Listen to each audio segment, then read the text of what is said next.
So this week we're going to do something extremely important. So I can assure you that this technology, or what we're going to cover, is going to change the world completely. So we've built the internet over 30 or 40 years, and it's pretty bad.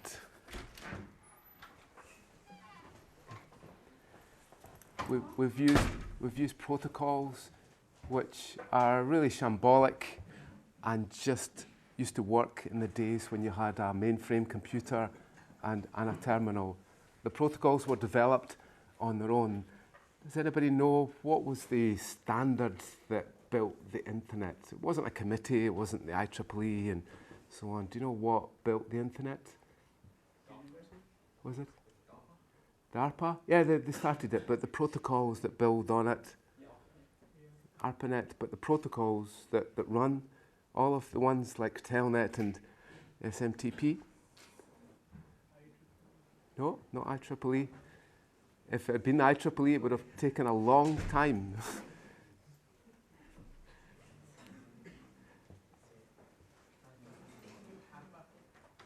No? The documents that built the internet and still do, if you refer back to any protocol, it's the core document that you would search for. If I wanted to find out about IP version 4, version 6, where would I search? It begins with R and ends with C. And it's like Rangers Football Club. RFCs, okay. Yeah, I know it was an obvious question and it was too obvious to answer. But RFCs, you know what RFC stands for? Request for comment, yeah. So it's basically, I'm an expert in the area, and there you go. That's what I think. Comment, and we'll standardize it, or we'll de facto standardize it. There's a stat, anybody know any classic ones? Any classic RFCs that really stuck? There's 1 and 2 and 3 and 4 and 5. They never kind of went in anywhere. 791, 792, I think defines the amazing. What was the 2 amazing protocols that created the internet? IP and TCP. And other ones that came along and are now part of our everyday lives. What's one that you're using just now?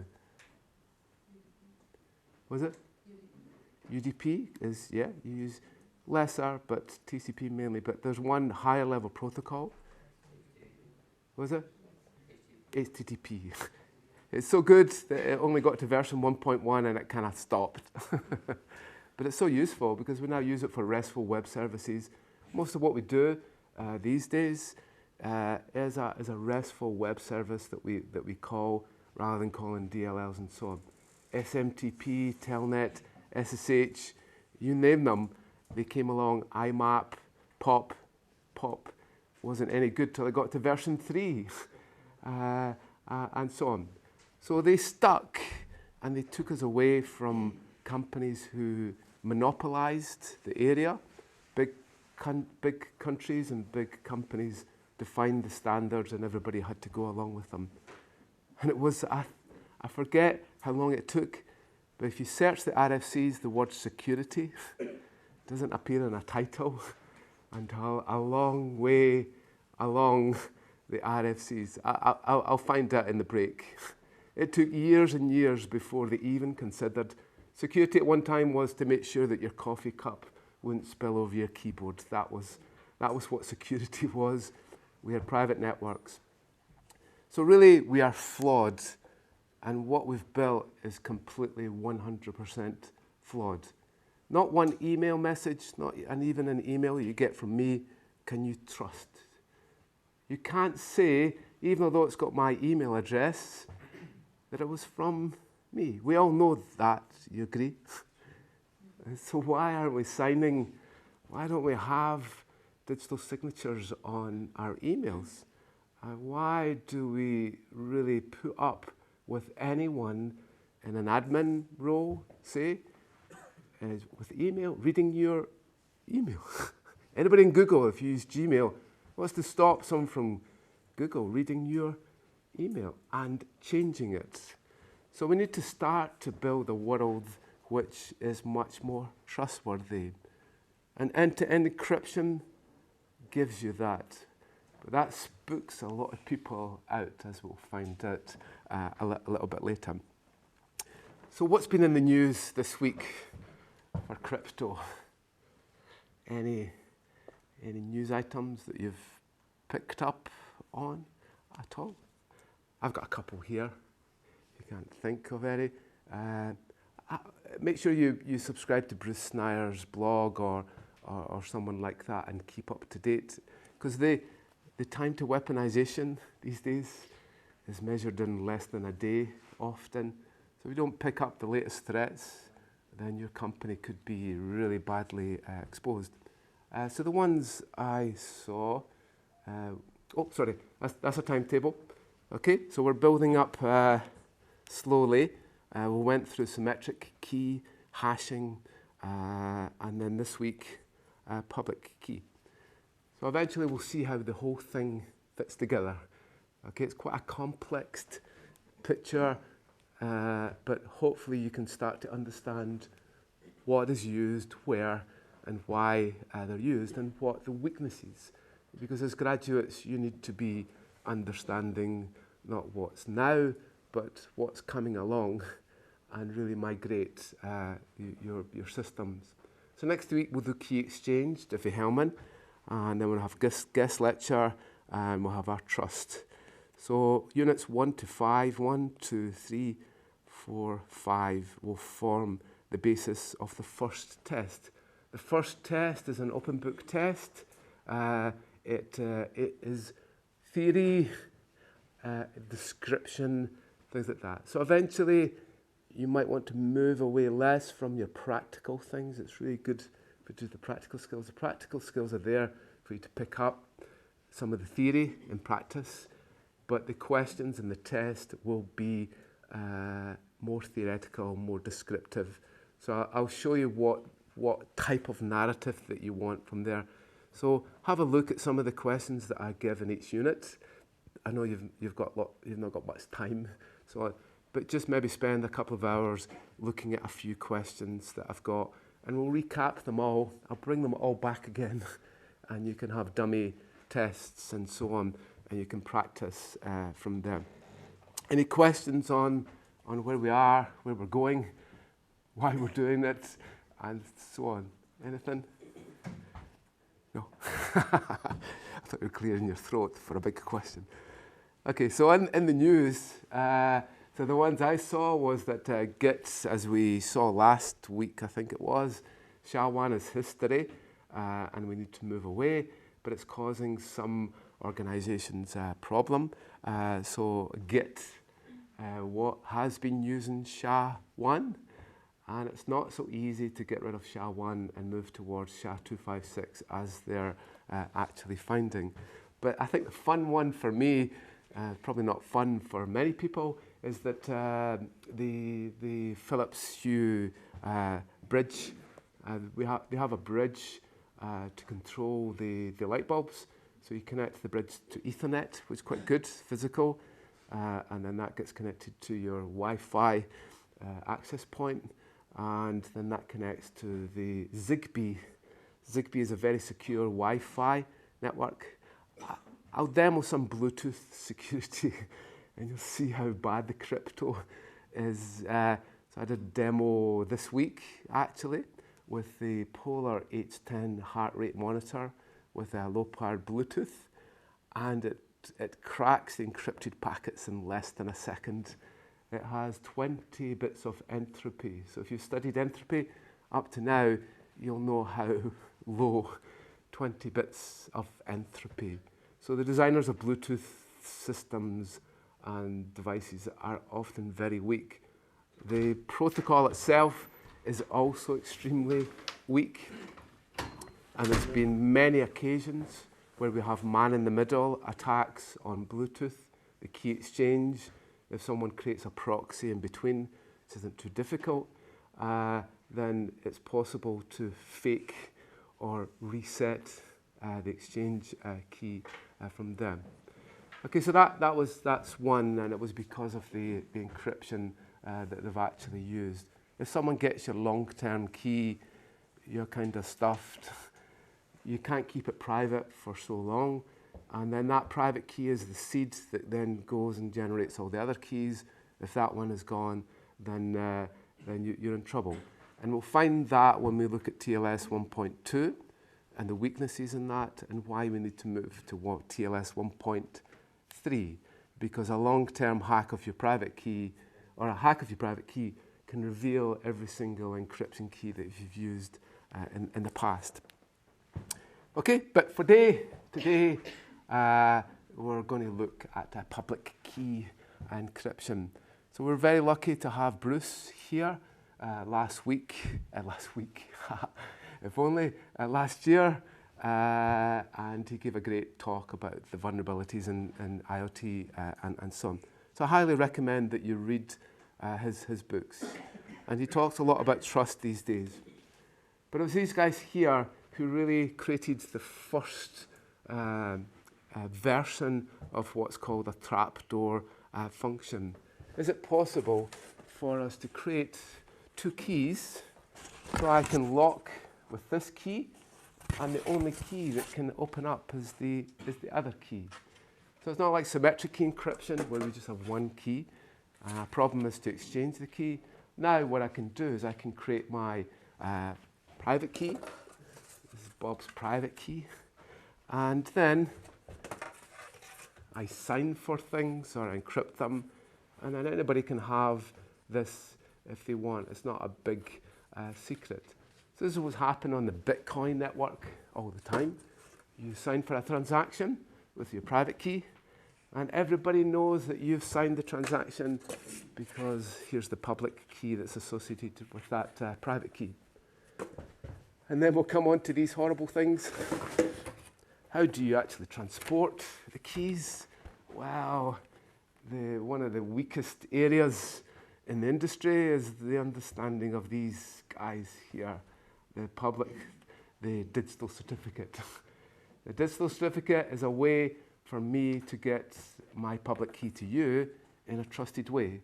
If I trust the signer of the certificate, I know that the public key is valid. I can't trust you to tell me your own public key.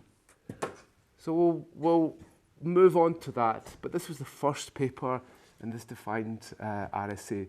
Does anybody know the year? maybe some of you weren't born then. 1979, I think it was. Oh. And it's still used. It just won't leave the stage.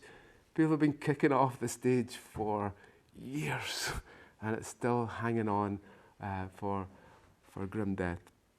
But as I said before, it was also invented in the UK, a GCHQ at the same time, but it was kept secret to the world. So this was the first sign of that, and it was these three guys here. And the paper for the IoT Zigbee hack had the name of Shamir on it. He is still working hard at security. It's a shame because he couldn't get into the US for his own conference. They have the RSA conference every year, and Shamir couldn't get a visa to go from Israel to the US. So it's like not being able to get into your own party. You set the party up and you can't get in, you're stopped at the door. So Shamir has went on, and Revest to still publishes work. So it's these three people, and the story is quite amazing. They thought it would go nowhere.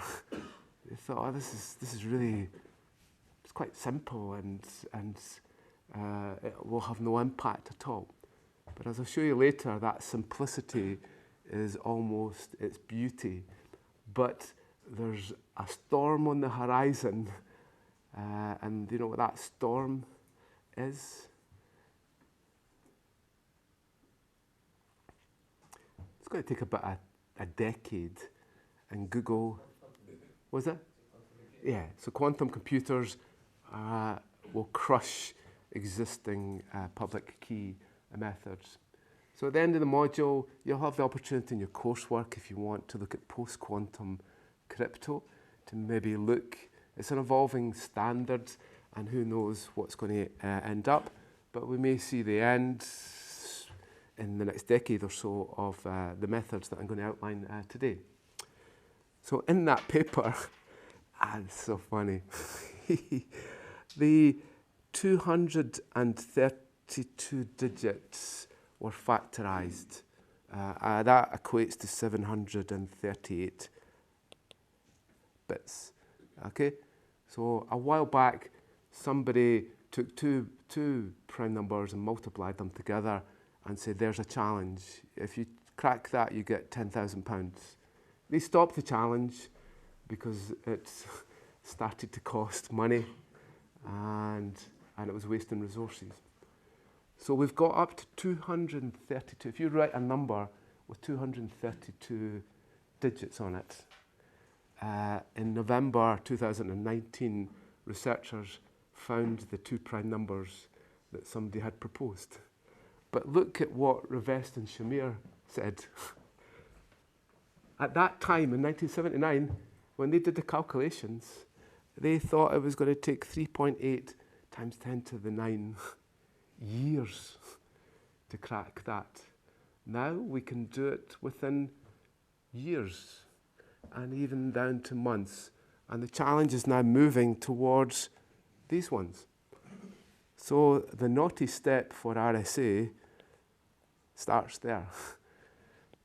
So if you're doing anything to do with the RSA up to 738-bit keys, then be worried that someone will be able to crack your public key encryption. So RSA kind of starts about 1K of keys, and you want to avoid that just in case someone has a magical secret that they're not telling anyone, and you need to start at 2K. And remember, what you're doing is making sure that something is secret for a certain amount of time. If that thing needs to be secret for decades, then you need to make sure that the methods that you use now actually are still robust within the time of the message. And it was in this paper that we saw Bob and Alice. There we go, A and B. They talk about A and B and Bob and Alice.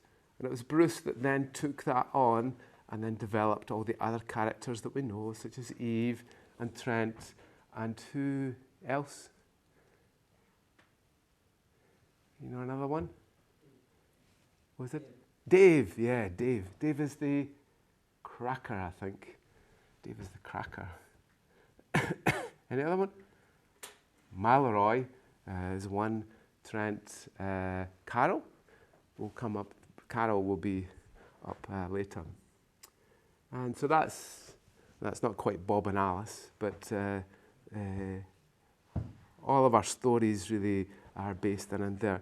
I think this is this is Bob, Carol, Ted and Alice, which are three characters. This is a real movie from the 70s, I think. I wouldn't recommend this movie. It's got nothing to do with cryptography, by the way. And it was these guys in the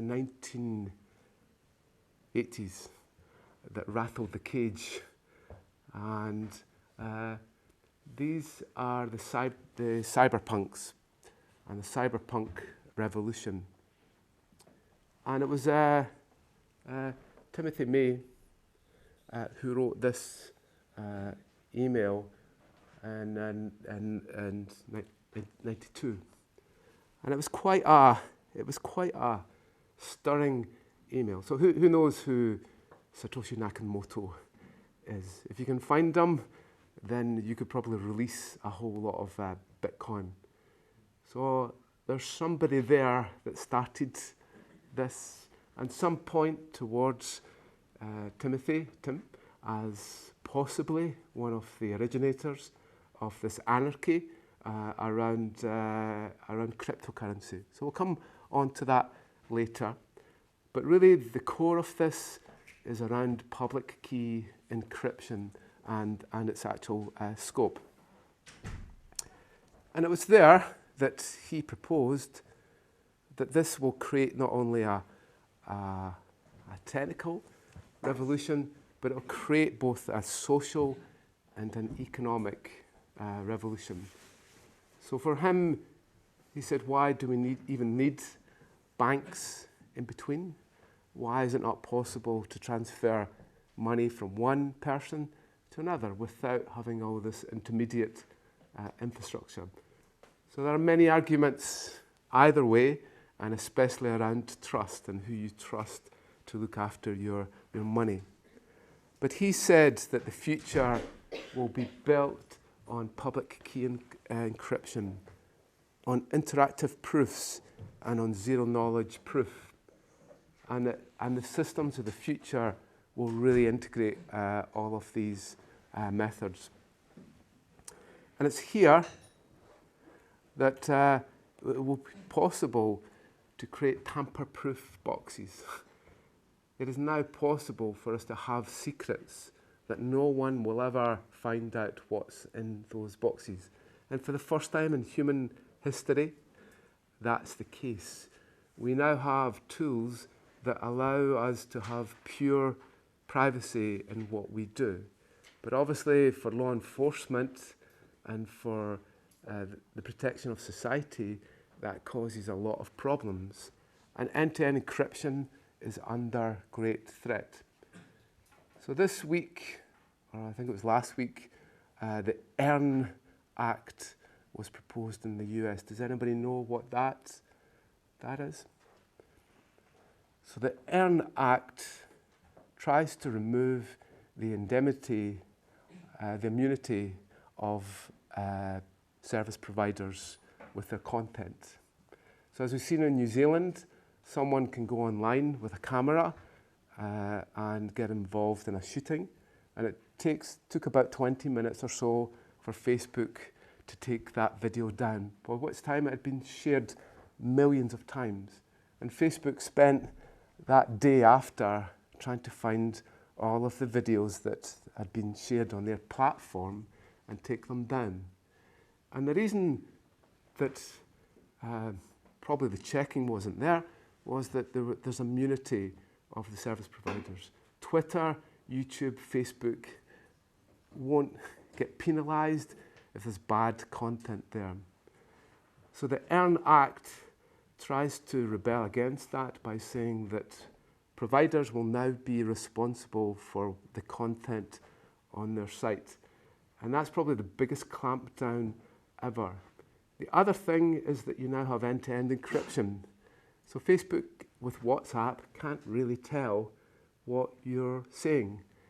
So someone could come along and say somebody did bad things over WhatsApp. Is it possible for us now, did you detect these things? And there'll be much more responsibility. One way that the tech companies have got around this is they dump your messages as a backup. You'll see in WhatsApp every now and then your messages will be saved to the cloud. And I think with Apple, they're now looking that your backups are stored into the clouds, the iCloud, and the encryption key is kept with the content. So it's almost like one way that they're trying to overcome these problems with end-to-end encryption. But it's a problem, and as we become more trustworthy and reduce cybercrime, then it brings along a whole new problem in that we now risk not protecting society. So public key, he proposed, would really come along and revolutionize tax and countries' ability to control fiat currencies. So a country controls their economy and other economies through their fiat currency. So the US controls its economy by printing more dollars or reducing them, and that's the way that they control inflation and so on. But that ability is being reduced because of crypto currencies and tokenization, as we'll see a little bit later. And although it can be used for bad, so Tor, the Tor network is an example of where you might use anonymization and cryptography for bad. There is a majority of things that are protected that bring the benefits. And then the last statement here is just like the printing machine destroyed a whole area, then public key encryption will disrupt as existing ways of operating. Okay, so let's look at some of the basics. Well, we're going to go through the basics of what public key encryption actually is at the current time. Then RSA, elliptic curve, my favourite, and tiny little bit on LGAML. It's not really used that much. The two here are the most widely used.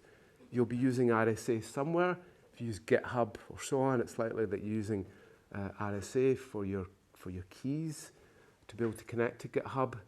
If you're using virtually everything else, Tor, IoT, even the exchange you make to Google is likely to be an elliptic curve in there. So elliptic curve is kind of taken off massively, and so don't be frightened a little bit by what seems like difficult maths. There's a principle in there that we're trying to explain. You try and explain it in words, and hopefully you'll understand how it works under the hood, and obviously how it has weaknesses in them. Okay, so I'm going to give the game away. That's the end. So the places that we use public key encryption are here. So we can obviously use it for securing data. So Alice has some data. She takes Bob's public key and encrypts the data. Sorry, that's the wrong way around, sorry. Bob, right, let's erase that. Bob has some data. So Alice sends over her public key to Bob, and Bob encrypts that data with Alice's public key. So the only key that can now decrypt the data is Alice's private key. Simple. Does everybody get that concept? One key to encrypt, the other key, we create a key pair. The two work magically. That happens. Can anybody decrypt that? Can Bob decrypt that after it's been encrypted? Only Alice, okay? So that's one application. It's less used, and we usually use symmetric key here. Does anybody know why we tend not to do that much?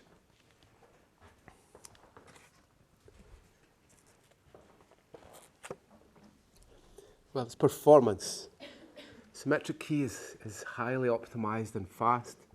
Public key is really quite intense on your devices. It's using complex maths and massive numbers that overflow the registers and so on. So we typically use symmetric key to do this, but there is one case that we don't do that, and that's actually when we have a symmetric key, because these are quite small things. So if Bob wants to send Alice the key he wants to use, then he could encrypt Alice's the key he wants for the session with Alice's public key, sends it over, and then she decrypts. So in TLS 1.2, that's what you can do. So when we look at that, that's a method, but it's not a good method, as we'll see, in that a long-term hack of the private key releases all of the encrypted traffic of all the keys that have been used in the past. But it's still used, and it's often used to protect your key. So if you use an encrypted disk, so the biggest disk encryption methods, what is it? Microsoft BitLocker. Microsoft BitLocker, you have a key pair that you store somewhere. Hopefully you put it on a USB stick. And the key that's used to encrypt the disk is then encrypted with the public key of the user. And then if the user has a certificate with the private key on it, then we take the private key from the certificate and reveal the symmetric key from there. The two main application areas for public key encryption are for proof of identity and for key exchange. With proof of identity, so this might take a while to sink in what's going on here, then Bob takes some data, such as the hash of a message, and encrypts, sorry, we're over here. Alice takes some data, such as the hash of the message, and then encrypts with her private key. She sends that over to Bob. Bob checks the hash, say, and then Alice sends through her public key in some way, and then decrypts the signed data and checks what that should be. That's the basis of a digital signature. It is a way that I can sign that this is the right content, and it was me who wrote that. So proof of identity is a kind of key thing within public key, and that's where it's mainly used. As I said, the other application is that when we have a key, and then we encrypt that key with let me see where we are. We're here. We take Alice's public key. We have a shared key that we want to use. We encrypt it with Alice's public key, send it over, and she uses her private key to be able to decrypt the shared key, and they both have the same shared key. So why can't the NSA read that key?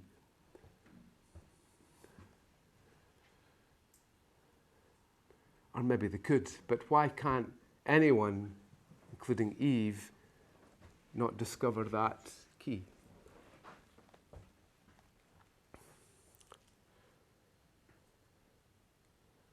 Well, no one has Alice's private key.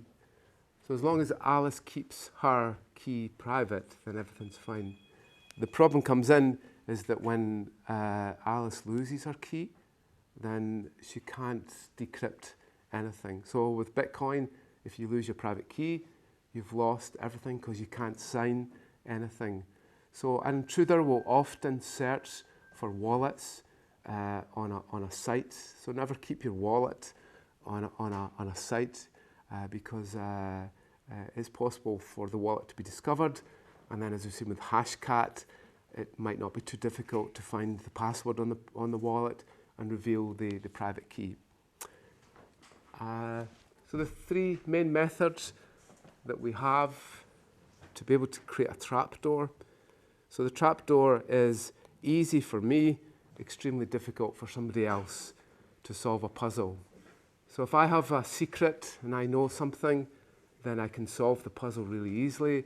But if you don't know it, it's going to be almost impossible for you to find that trapdoor. So we either use integer factorization. So we take two prime numbers and multiply them together and create what's called a modulus. The modulus is then the target. If I can crack that, it's trivial for me to then crack the encrypted message. But because we're using very large prime numbers, it's actually very difficult because there are so many prime numbers to search through, and we're never going to find the two that fit. If we can find one, and even if we can find a partial version, RSA is cracked by knowing a little bit about the prime number. If I know a bit of the prime number that you've used, then I can then find out the prime number and the other one. Discrete logs, we won't go into any detail in this lecture, but we will in Key Exchange. And then finally, the one that's really taking off is with elliptic curve methods used in your smart cards that you have. IoT devices, Tor, Bitcoin, you name it, it's wiping the floor with virtually everything. But as we saw with the Microsoft hack a couple of weeks ago, sometimes developers don't go by the rule book, and they're sloppy, and it's possible to easily crack. I think there's about 20, 30 lines of Python code allowed that vulnerability to be weaponized. So we often have to understand the security of our methods that we have, and the most basic is how much is the electricity bill for me to crack it. So I have to pay the electricity. If I run a GPU cluster, it's going to cost me money to keep this running. That money relates to dollars. That's the cost. So if I want to crack something with Hashcat, I need to understand how much it's going to cost, and typically the cost is measured in the amount of energy it's going to take me to crack just one thing. So there we go. If you took a teaspoon, it would that's the cost to crack a 35-bit encryption key. So think about that. I said that the Bluetooth hack for the polar loop was 20 bits of entropy. I don't even have to boil a teaspoon of water to crack a polar loop. But if I have 5-bit key, or a 70-bit hash, or a 242-bit RSA key, then it's just a teaspoon. So we go right up. It's going to cost you the amount of money it would cost to heat a swimming pool to crack a 65-bit key. It's quite. How much do you think that would cost? Anybody want to estimate that? I can't do it, but can you think? Like, has anybody ever worked in pool management? And a few hundred. Yeah, I think maybe. But to boil it, I think so. Oh, we'll call it $100,000. I think. Yeah. It took a while, but to do it. So it's going to cost you 100K. You do know there are some people in the world that like 100K is like short change, and they wouldn't worry too much about boiling a swimming pool. So then we go up to boiling the rain. Oof, that's going to cost you a lot of money to boil the rain.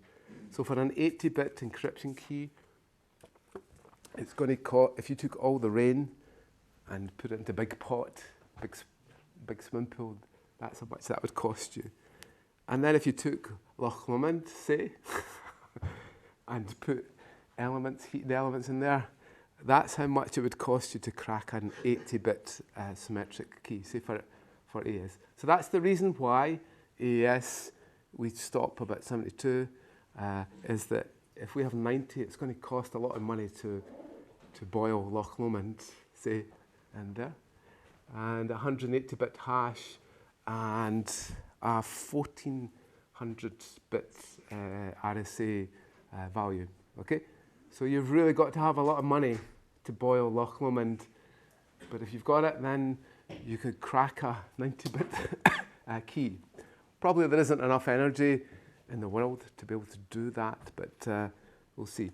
And then you would need you take the Atlantic Ocean or something like that and boil that. That's the amount of energy it would take to crack a 105-bit. And then when we're up here, not even space aliens could possibly crack that. So you can see for a 114-bit key with pure entropy, purely random keys, you'd have to boil that amount of water the energy for that amount of water would be required. But obviously there's flaws in methods, and we are human. We use QWERTY 123 to generate a key. So this is only when you're using a completely random value for the key. You do that if you're using things to do with a key derivation function. You're back in Hashcat and generating from there. Okay, so try and understand key entropy. There we go, 4K RSA. You can't have enough energy in the whole world to crack one of those. So here's where we are with the cracking. Okay, if you remember 200 odd decimals, it was meant to take billions of years. That was cracked in 2012. So the latest one is here, 768-bit modulus for RSA was cracked on the 240, which is equivalent to that, was cracked in December of last year. Okay, and then we're creeping up all the time from there, and you see these challenges were posted a long time ago. I don't know about you, but if somebody posts a challenge like this, then you've just got to crack it. So researchers have been working on that, and generally they've been moving up. Initially they were paid money to do the cracking for them. It was sponsored by RSA, but there isn't any sponsorship now. It's just that people just want to crack these things. Okay, so what's RSA? So RSA takes 2 prime numbers and multiplies them together, and we get what's called a modulus. P and Q multiplied together. It shouldn't be possible really within a reasonable time to be able to factorize that. If we can, then we break it. So I'll send you some 60-bit ones that are fairly trivial. Online, you'll be able to crack my messages because a 60-bit prime numbers are quite easy to factorize. When we go up to 512, 1000-bit, it's really difficult to do that as a problem. But as I said, with Shor's algorithm, with quantum computers, it almost cracks it in an instance. So that isn't a hard problem anymore. There are hard problems which are provable. So I don't know if you have any hard problems in your life that you can prove. This isn't a provable hard problem because it can be cracked by certain methods, and quantum computers leaves those methods, reveals those methods. Okay, so it was RSA, Reves, Shamir, and Alderman that created the method way back in 1977, actually. They published it in the Martin Gardner column of Scientific American, and as we saw, they proposed that it would take billions of years to crack. They proposed to the readers a puzzle and asked them to crack it. Along with that, they revealed the secret of the method. And obviously this upset some people, as you can imagine, and their university, I think, was told to stop the publication because they said to the reader, if you want to know more about the method, send a stamped addressed envelope to the university and we'll put the method in. And obviously this is as bad as giving away nuclear secrets. This is weapons grade, high weapons grade. Crypto is up there with secrets of nuclear weapons. And the US had an export embargo of this type of content, and it was tried to be stopped. And the university went ahead with it. I think some had already gone out anyway, so it would have been difficult to stop it, but the university protected academic freedom and said, we need to broadcast this to the world, and you can't keep it secret. So it was published. The IEEE published it, And there was letters to the IEEE to say you need to stop publishing this paper.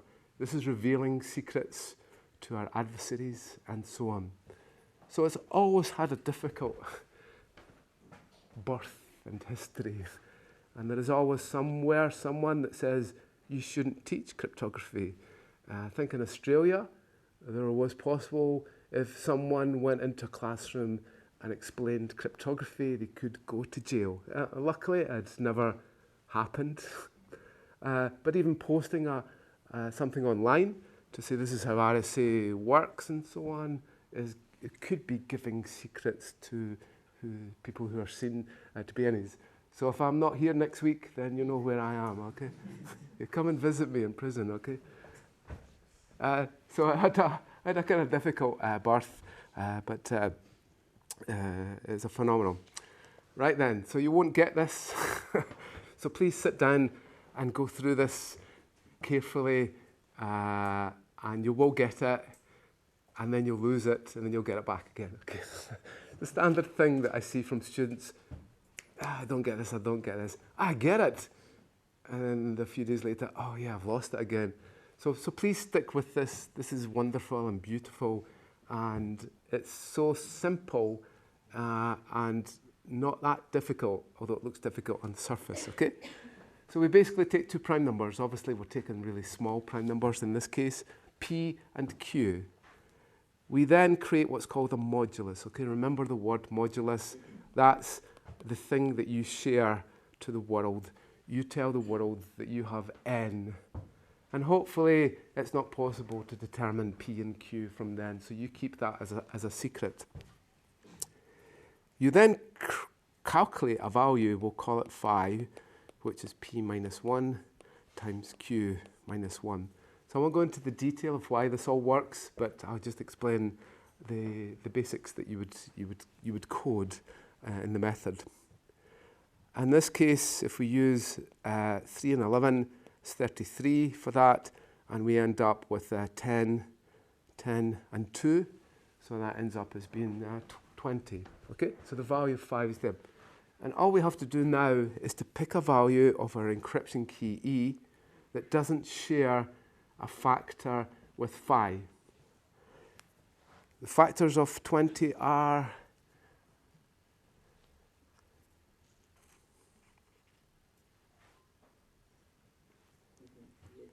2, 5,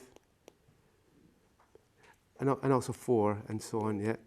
Well done, and 6 and that. Okay, so we pick a value that doesn't share a value there. Okay, so we pick a value of E. Our public key becomes E and N. So I can tell the world E and N, and that's my public key. You will then use that to encrypt something for me. I use my private key. So in this case, our public key is 333. And this is the little thing that we do here. There is a little bit of Python code, one line of Python code that you do this. But the theory is that the value of D multiplied by E, mod of this phi, is to be equal to 1. So if we do this longhand, the value of 1 doesn't work, 2 doesn't work, 3 is 9, nope, 4, 12, nope, 5, 6, 18, nope, 18 mod 20 is 18. 7 works, 7 times 3 is 21, and mod that with 20 is 1. So we've found our decryption key, and our decryption key is 7. So the key itself becomes 7 and 33. So how do we use that? Well, the way that we use it is that we take our message and we raise it to the power of E, and then take mod N, and that's our cipher. Our deciphered is then the cipher to the power of D, mod N, and hopefully it brings us all back to the original value that we have here. So if I show you like a basic calculator for it, and this should pick some random values. So we'll pick a couple of prime numbers, 3 and 31. We'll calculate the value of n and phi, and we'll pick e. We then generate the d value, and there's our public key, and there's our private key. When we take a message of our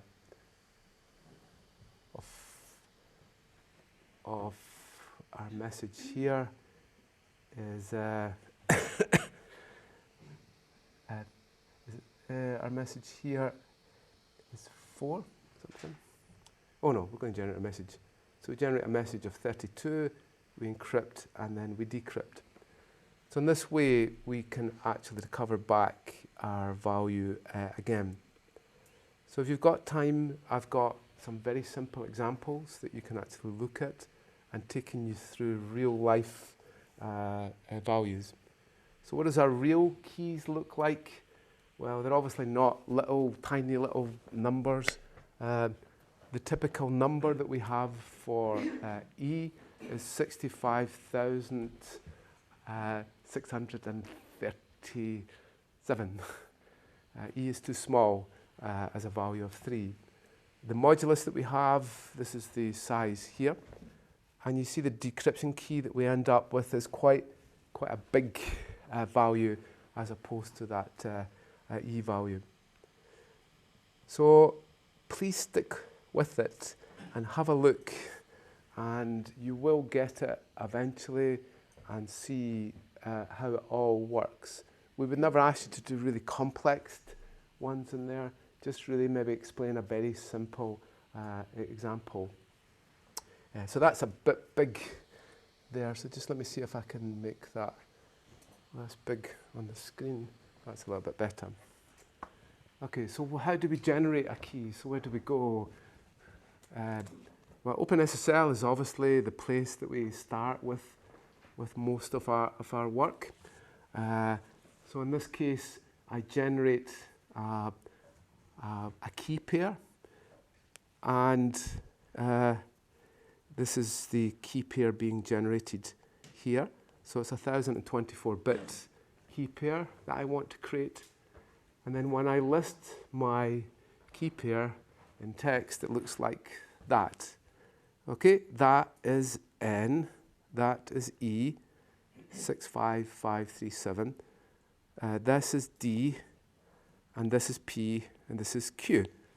Okay, if you had Python open just now, and you took that number and multiplied it by that one, you'll get what? If I had Python, I took that number and that number, what should I get?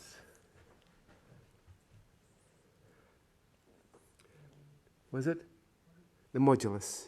I should get that value. And it does work. We'll hopefully try it in the lab. These two multiplied together gives you that. Python is amazing for doing big integers. You don't have to tell it it's a big integer. It will just automatically do it. So that times that gives you that. There's the E value in there. There's the D value. And then there's the N in there. So that's the simplicity of the whole method, is that that's the encryption process and that's the decryption process in there. But obviously it's a bit difficult for us to transport that.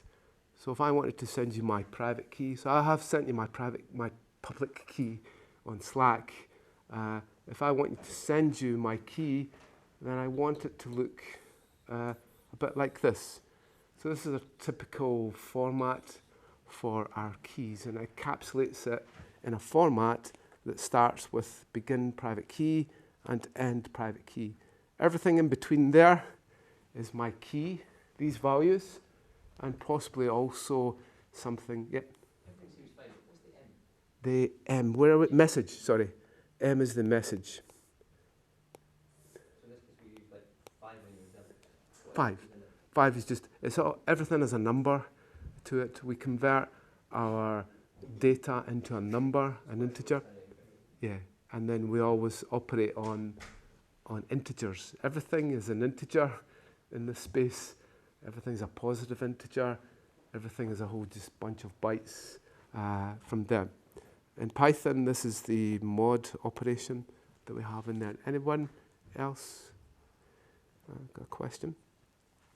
When we encrypt our messages, they will often look a bit like that. So that's called the ARMOR format, and the ARMOR format encapsulates a message. So if you ever receive a message like this in your email, then you'll know it's actually encrypted. And what you need is the public key from the other person. So in the lab, we'll use GPG. It's not that much used these days for emails, but the core infrastructure is solid in that the way that it signs for messages and also protects them. So just let me delete my public key from here. So I've put my public key somewhere, if I can find it. I put my public key here. Okay, so I've created a key pair, and we'll do it in the lab. So please try and send me an encrypted message if you've got time today or the weekend, and I'll see if I can decrypt it. And if you send me your public key, I'll send you something back. So I can put my public key on a server. I can send you as an email message. You put it onto what's called your keyring. So just like we've all got a keyring and we all put our keys on it, this is the problem, is that I now have my keyring. So I've got to put my own public and private key on there, and you're not getting access to that. But then for everybody's public key, I've then got to put that onto my keyring. So what we'll do is we'll put this here onto my keyring. So GPG.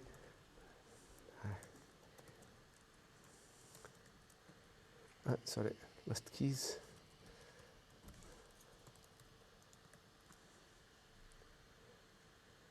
Okay, so I don't actually have any keys on there. So I can create a new key. So we'll call it key 3. And there, and we'll just paste that in there. And then what I need to do now is to import that key. So just let me find it. So I'm going to import the key I've just created here. Okay, so it's now identified the key, my name, the email address that's associated with it, and then there is a signature on the key. And keys have a timeout, so I can define that my keys are only valid until 2021, and then after that they can't actually be used, or they shouldn't be trusted anymore. So then from here I can now encrypt a message. So this might not quite work exactly, but I'm going to encrypt a file here, and that's me, and I'm going to sign it with Fred Smith. I think I've maybe deleted Fred Smith's private key, so this might not work. And then the recipient is me. So it will try to match the key that's on my keyring to the name that I give in there. So we'll give it a try. It's matched to the right key, so that should be okay. It creates an armored file here. So this armored file is, I can now send that in an email message and text, and nobody, even people who are spying on my email, will not be able to decrypt this from here. Okay, so that's now created hello.txt from there, and that's the actual message there. So I'll just go over to my Mac now, and it's in my Mac that I've created my key pair in there, and hopefully I'll be able, oops, sorry, we'll call it 1. And I'll dump that in there. And now, so that was Fred Smith that was on Ubuntu, and this is me here. So I've got my key pair on here, and I've got my I've got my private key in here. So this is my key pair. So it's going to be able to read the content that I sent it there, hopefully. So I'm going to decrypt it. I think it's 1 dot. Haha, there we go. Don't know if you saw that magic there, but there's the message. So that if I go to the Ubuntu and the file that I encrypted was hello text. Okay, so I don't know if you saw what I did there. On my Mac, I've got a key pair. I export my public key to Fred Smith. Fred Smith puts that key onto his keyring.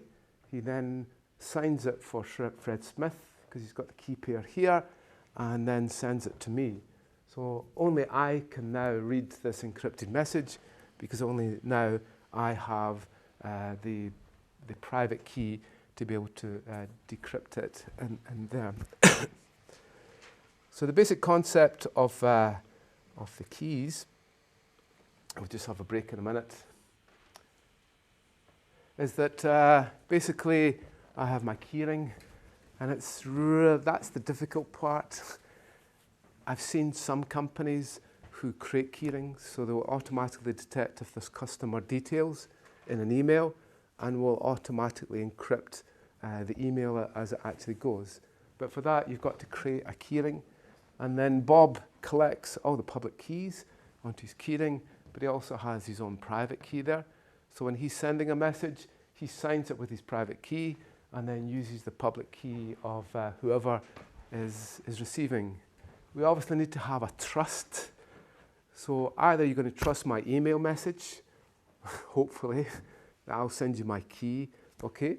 Or you could go for a signed set of keys from VeriSign, say, so Alice can pass her public key to say that VeriSign has checked her public key and her identity from there. And we'll find digital certificates are actually created especially for that. Okay, so we can send it as a certificate, or we could send it as an email message. And the good thing is we can copy and paste. So we copy and paste keys. That's what we do. We copy and paste them, and we copy and paste messages and so on. Okay, so we'll have a break, and we'll do the amazing elliptic curve after the break. Okay, thank you. Right, okay, so for the second part, we're going to look at elliptic curve cryptography, or ECC, and you'll find it's the method that's replacing RSA because it has a constant performance. You can keep increasing the size of the keys, and it doesn't really have a performance hit on the actual process. Where RSA goes almost exponential, the bigger the keys, the more the hit. For an IoT device, you can't go anywhere near RSA for something that's got limited memory and limited processing, and also for battery drain. So elliptic curve has really taken off massively. I don't expect you to understand every detail of it, just to be able to explain some of the basics behind how we generate a public key and a private key. It's the basis of Bitcoin, blockchain, and so on. So it's really important that you understand how you use the keys and possibly how you create the signatures. Right, so what's an elliptic curve? So an elliptic curve takes the form of something like this. In a generic form, it's a little equation like this, and it produces a beautiful little curve. The beautiful little curve goes on forever and ever and ever and ever, just on to infinity. And we pick a value of A and B, and we produce the curve that we want. So I'll show you what some curves look like here. If I can find. Look curve. And we just want to plot a basic curve, if I can find them.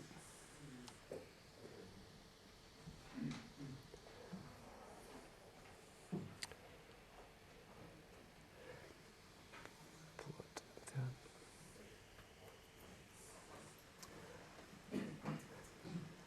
Not the right one, just let me try and find our plot.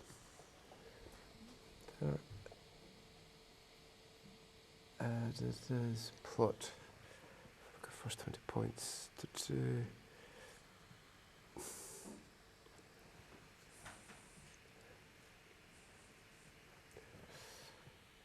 that one.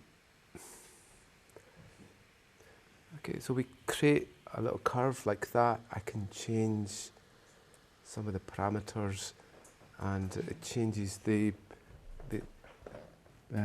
shape of the curve. If we take like a more complex one here, that's a real curve. Curve 2519 is used in the Tor network. I don't know if we'll be able to plot this. We can't really plot it there, but we can plot different shapes to it. So by varying the A and the B value here, we produce different shapes. But we deal with integers, so we end up with a spotty diagram. So although that looks like a continuous thing, because we're only dealing with integers, we end up with dots. The other thing that we have is that we take the mod of a prime number. So the prime number is important in this, so that the curve that or the points that we end up with don't end up as a lovely continuous curve as we see there. So I'll just show you what a real curve, a real point mapping looks like.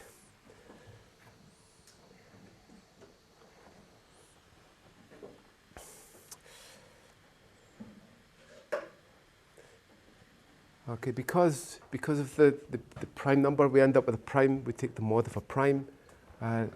These are actually the points, the only possible points that can occur. So not every value of x actually results in a point on the elliptic curve.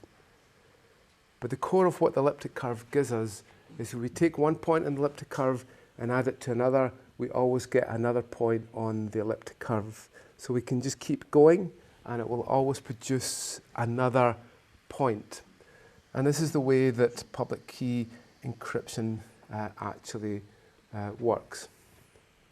Basically, we take what's called a generator point, and that's like a starting point on the elliptic curve. And then we add it to itself to get another point. And then we keep adding that point again and again, n times. And n is our private key. And the way elliptic curve works is that even though I know the public key point, which is g added n times, or we call it ng, I cannot determine the value of n even by knowing this point and that point. So this becomes the private key, and the public key becomes the point at which, when we add g n times, that's the end point to it. So our public key is the value that we get on the curve. Normally, this is a 256. Sorry. Let's go down. So what we end up with is that we have a generator point, and we end up with a value ng. This becomes our public key. Our private key is the value of n. And even though you know g, point here, and the value of ng, it's impossible to find out the value of n until quantum computers come along, and quantum computers will easily be able to find that value for us. So there are various standard curves, and curve 25519 is one. If you want to know where 25519 comes from, it's 2 to the power of 255 minus 19 is the prime number that was actually selected for that. So there are various ones around. There are ones being pushed by standard agencies that might have backdoors. So most people don't use the ones that were proposed by NIST and so on because they don't quite trust the history. There's a committee that's formed. The committee has people on it. They might push backdoors and so on. So these two curves, curve 25519, is used in Tor, key exchange, and this one here is used in Bitcoin. So any Bitcoin transactions are using that curve there. Okay, we'll explain this more in the rest later on in the module. But basically with Bitcoin, you start off with a private key, a 256-bit secret.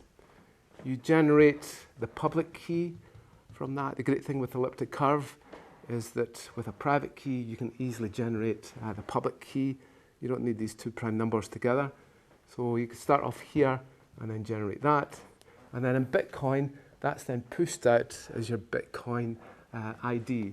You typically see a 1 or a 3 at the start of your Bitcoin address, and that's because when you hash the whole thing, then it ends up, there's the address. And anyone can check your public key from your address there. Okay, so there's a Bitcoin transaction. Private key, you want to send something to Alice, 10 Bitcoins. You take Alice's public address and put it into there. You encapsulate the whole box and then you sign it with the private key. And then everyone can see that Bob signed that with his private key and then can trust. So now Bob has 10 Bitcoins less and Alice has 10 Bitcoins more in her account. The big problem here is, does Bob have 10 Bitcoins in his account? And who would deal with that? The miners. So the Bitcoin miners have got to check that Bob really does have at least 10 Bitcoins and he hasn't double spent and so on. So we'll go on to that a little bit later, but at this point it's really the signing that matters. Okay, so this is a real private key in here. That's a real address. That's what they look like. That's what's in your wallet there.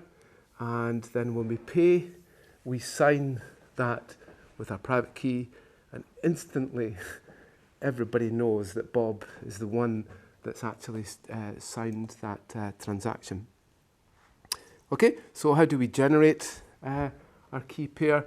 Just like before, OpenSSL can actually generate the key pair that you want from there. And then that produces this thing here. That's your private key. So it's really small, tiny, compared to our big RSA keys and so on. Little key here, but that's only the private key. We can now generate the public key from this value. So before we got the whole thing, public and private keys, generated together, this is just giving us the private key here. Okay, if we want to see the detail, we can use OpenSSL again. There's a private key, 256 bits, and there's the public key, 512 bits. If you can't, there's more than that, because this is just a little identifier at the start, so forget about that. This is an XY point on the elliptic curve. We can check that with this elliptic curve, which is this one. If we took an X and Y point, we'd actually find that was a point on that curve. We can find that. The intruder can't find that value, even though they know the point on the elliptic curve. and they know the generator value, they cannot work out how you, with elliptic curve, you can't tell which 2 points were added together to give you the point that you're at just now. So that's our keys in there. And we can pull out a bit more because in the header there's the details of the elliptic curve method that we're using. So there's the A value, there's the B value. For this elliptic curve, it's x cubed plus is equal y squared is equal to x cubed plus 7. That's a standard one that's used in Bitcoin. There's the prime number in there that we're using for that. And then there's the generator point that we start from in there.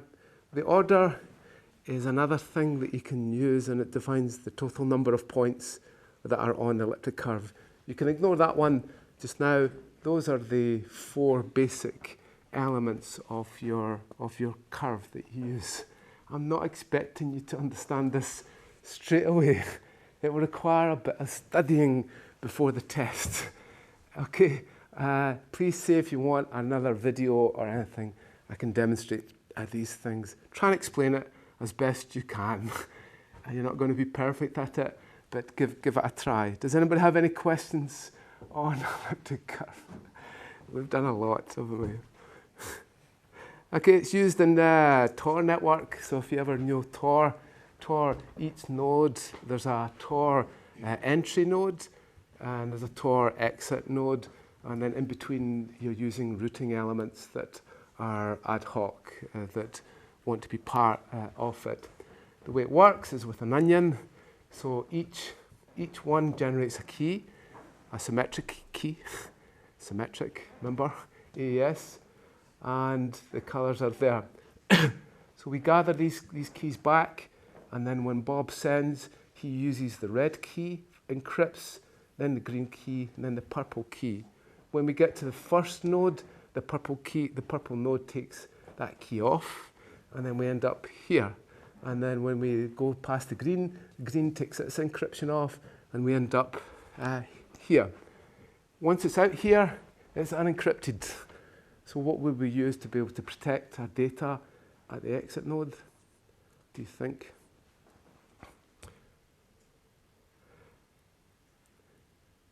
Well, we'd use HTTPS or SSL, and we'd go for some end-to-end encryption method, so that when it popped out of the exit node, it was still encrypted. And law enforcement will sit here and possibly here and actually watch the traffic. It has happened that people have sat in the Tor network and Tor tries to detect them. And it was cracked a few years ago, because if all your nodes manage to make a full chain, so if you place these 3 nodes in, and then eventually your 3 nodes will be picked for the whole chain, you now have all the encryption keys to break it. But Tor watch nodes that are there and make sure that they're behaving themselves. So the way that it works here is that we use elliptic curve key exchange to be able to generate these keys. So Bob sets off elliptic curve Diffie-Hellman to negotiate this key here, and then no one who's listening can actually determine what the keys actually are. In this case, in this method, in the curve 25519, it gets its name because of this prime number there, and actually the value that's chosen for the x value for the generator point is 9. Don't ask me why we've chosen 9. That was just the choice that we made. So this is the method that's often preferred in key exchange, because it's been seen to be secure and fairly fast. And we'll come back on to Elgamal and discrete logs next week. Okay, one last thing, and I'll come back to this a little bit later. See if you can understand this diagram. But this is the way that Bob can send Alice a secure email that's signed. She knows the integrity of the email. It hasn't been read or changed at all. And she knows that only she can actually read it. And it's what GPG and PGP and all these other methods are actually using. So if we start off, we take a hash of the message. And then what we do is we encrypt that hash with Bob's private key. We then take the message itself and we add on the hash, signed hash to it. And we generate a completely new symmetric key. So this is generated, and this will be a one-time only key, symmetric key that we use. Let's say we use 256-bit AES key. We then put that into the box, and what we do is that we encrypt the whole thing with it, and then we encrypt that key with Alice's public key. So Alice is the only one who'll be able to decrypt that key to find out, to open the box. Comes back from here. She uses her private key to open up the key here. She's now got the key to decrypt that. So she decrypts, she ends up with a message and a signed version here. She then uses Bob's public key to decrypt that, to find the hash. She takes a hash of the message, and if they're the same, what have we proven? Bob's identity and authenticity of the message. Yeah.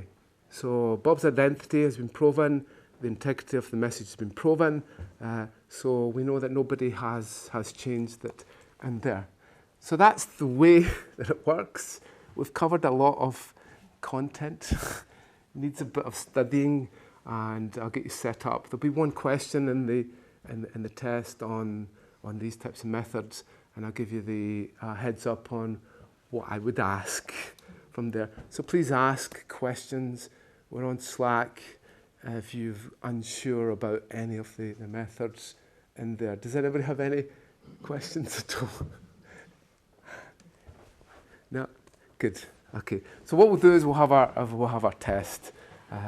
See how much you've learnt from what I've outlined today. Okay, 28, 59, 02.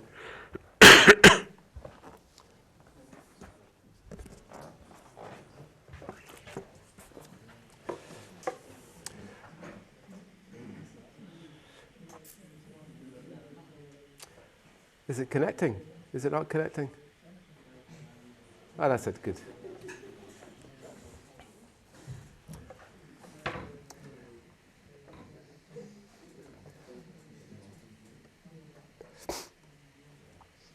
Okay, 28, 59, 02. Public key encryption. What can I ask? Okay, is everybody got the number and connecting? You connecting okay?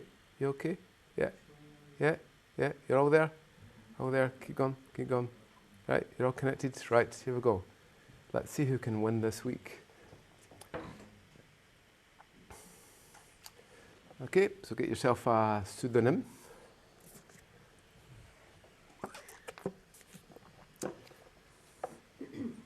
And make sure you sign the register too.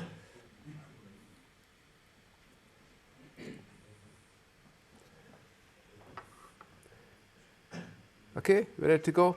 Anybody? Oh, come on. Last orders. Okay, you all ready? Good. Right then, what's the main threat to most existing public key methods? Do you think GPU crackers, supercomputers, basic flaws in the method, lack of standards, or quantum computers? Should be an easy one, hopefully. Oh. Not quite. I mean, I can see why you would say that. Supercomputers, not quite. There are some basic flaws, but they've been kind of fixed. The one that refuses to go away is a kind of standard RSA to do with the padding, but it's quantum computers that are the biggest risk because they'll crack everything that we've encrypted. Sleepy Pintman There's Snowy Fox again, and Helen. And 4 A's, L and GD. Oh, Bob, come on, Bob. Is that you, Bob, there? Yeah, not pretend Bob. You're now Bob with an O. And I know what you do with your passwords, by the way. Right then, so next one. RSA is based on what hard problem? Factorization of prime numbers, discrete logs, elliptic curve methods, or exclusive OR methods. And it's to do with the factorization of prime numbers, P and Q together. If you can crack them, then you've cracked the cipher. You'll often get this on capture the flag type things. They'll give you a weak prime number. So it's always good to have a site online that allows you to factorize two prime numbers, unless you can write your own code, which isn't too difficult either. Okay, so well done. And you'll see to Bob or not to Bob.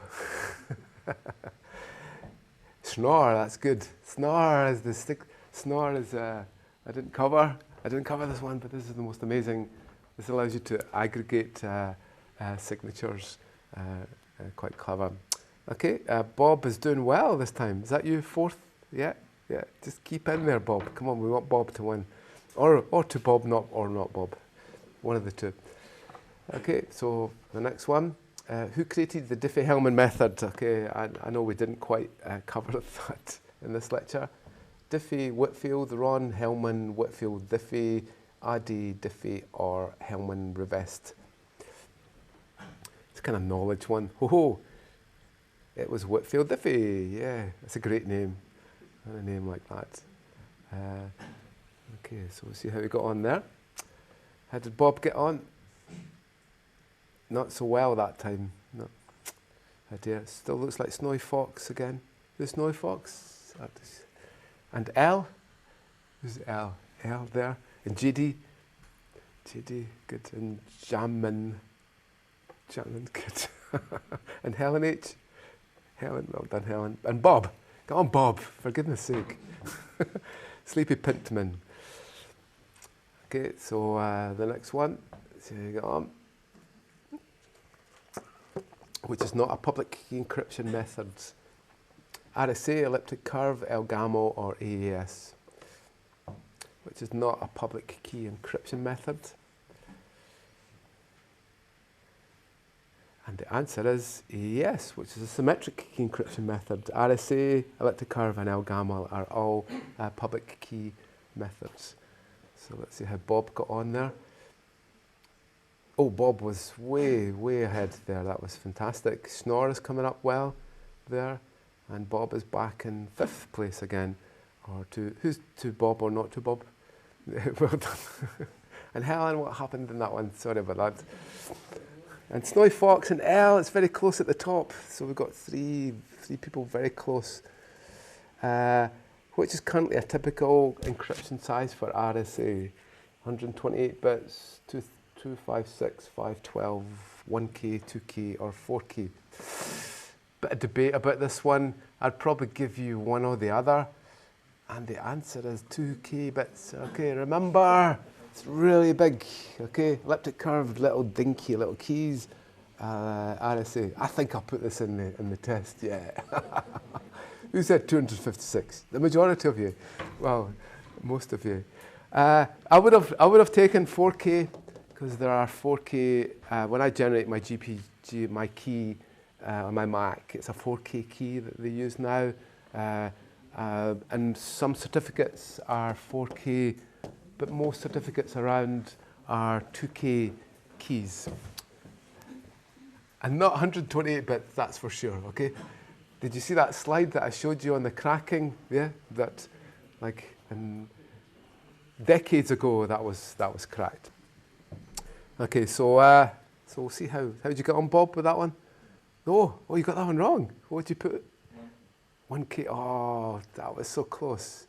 Oh, only two people in the top got that one, and Bob's still in there. So you didn't do too badly with that one because everybody else got that one wrong. Okay. Right then, so Yeah, Snowy Fox is really moving ahead. Come on, you'll have to get into gear here. Or Snowy Fox is going to just win by a long way. Which public key method does Bitcoin and Tor network use? RSA, elliptic curve, Elgamal, or AES? Bitcoin and the Tor network. It's elliptic curve. Well done. And nobody said AES. Good for you. Well done. Yeah, I've got something in. RSA. Yeah, that would be difficult. And Elgamal. No, so it's elliptic curve. Bob, did you get that one right? Yeah, good, excellent. But was it fast enough? So fastest, JD, oh, pretty fast there. Bob did pretty well there. You're fast, Bob, but you just sometimes you just too fast. Think about it before you. So please, if I give you some advice, please think about things in the test before you write them down and things like that. So it kind of helps. So Snowy Fox still out in front there. Let's see if we can get another difficult one in there. Alice wants to send. Bob wants to send Alice some bitcoins. Which key does he use to allow the transaction? Bob's private key, Bob's public key, Alice's private key, or Alice's public key? Fundamentally, it's his private key, of course. So if it was Bob's, we'll come back onto that. So it's definitely not anything to do with Alice at all. It's Bob's private key that says this money now resides with Alice. It's his private key that actually does that. Bob, did you get that one right? Well done, excellent. So how fast were you? Wow, Helen and Bob and Sleepy Pintman coming up on the rails there a little bit, but still JD and Snowy Fox doing well there. Bob, come on, Bob. Get those wings beating. So Helen, you're just nearly there.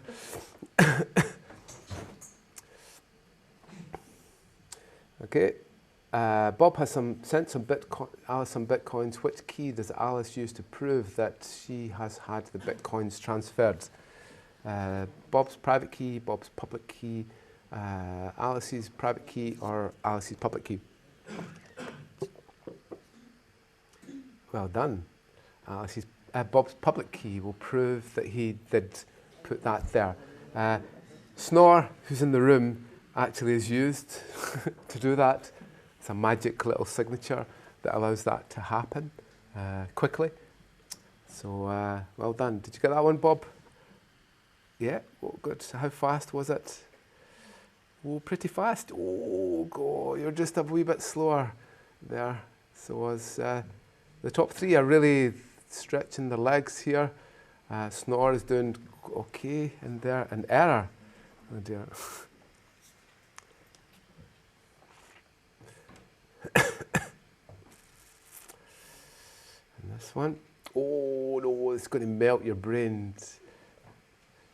Bob has a value of g of 2 and an x value of 3, and he uses a prime number 5. If we have g to the power of x mod p, what's the answer?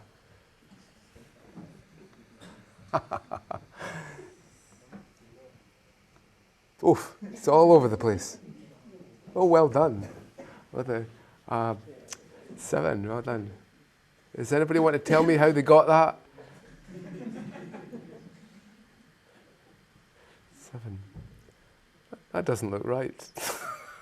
Oh no, sorry, it's not. It's 3. So 7 is not possible, okay, because it's 5. See, I doubt myself sometimes. Does anybody want to explain how they got that, or is it just a guess? Bob, did you get that one? No. Anybody want to explain that one? 8 and 3. Well done. That's the answer.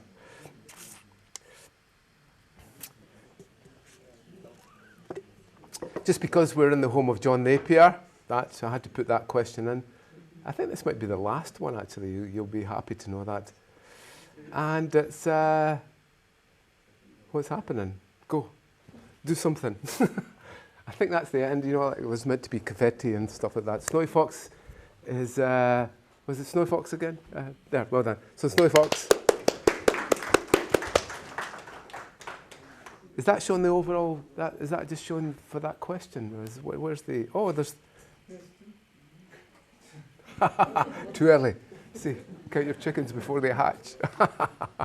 Okay, roughly how many bits does an elliptic curve public key have? Public key, if you listen to me, then you might have got it. 128, 256 bits, 512 bits, or 1,000 bits. An elliptic curve public key. Ah, you got it wrong. Yeah. It's a point on the curve. It's like two values together as a point. It's twice as big as the other one. So it's 512 bits in there. So let's see how you got on there. Sorry, I was a bit early in going there. Helen got that one right. Well done. Did you listen to me? You did. See? There you go. Listen to the professor. That's the basic rules of a university. You'll do okay. So Bob didn't get that one. No, oh dear. And Helen really moved in that one. So let's see how we're going on that. I have no idea how many questions. We could be here for a while. So, and if in RSA, if we generate our modulus by p times q and n is 91, oh my goodness, what's p and q? Quickly. Can you? Very quickly. Ugh. I know your brains hurts now, but go on. Have a guess. And the answer is 7 and 13. Yeah. Does anybody want to tell me how they did that roughly? It is really easy. If you remember, it's just like that's got a 9 in it, and then when I multiply these to get 3 and the 7, I get 21. So who cares what I get after that? That's going to give me a 3. That's going to give me a 7. So just go. I mean, have it in your head, whatever way that you want, and try and be fast but precise. I think that might be the last one now, hopefully. JD is there. Snowy Fox didn't do so good. Bob a job, well done. That's good. JD. So I'm so sorry that was a bit premature. So who's JD? JD, well done. Did you win last week? Yeah, and the week before? No, we're going to send you out the next week. You get an MSc without even doing the tests, okay? I promise. You get a PhD if you can get the next one, okay? Right, so we covered an awful lot, and I can assure you need to go back and maybe review that and read over and ask questions and so on. We'll do some practical work today. As I said, we'll do a bit of code. The code isn't important for the tests and even for the coursework and so on. We focus on the theoretical aspects. The code is really just there to maybe bring things alive and so on. If you want to send me a GPG encrypted message, I've put my public key on Slack. If you want to do that first thing in the lab, if you want to try that out first, I'll try and get you an encrypted message back and see that. But maybe pick off the way you want to go through the lab and what your preferences are. If you want to stick on the OpenSSL, then go for the sections with OpenSSL on it. If you want to avoid the code parts, or maybe you love the code parts and don't like the OpenSSL, it's up to you, however that you actually do it. Okay, any questions at all? We've done a lot. Look at your faces. Okay, thanks very much. I'll see you in the lab, and I'll be well. Thank you.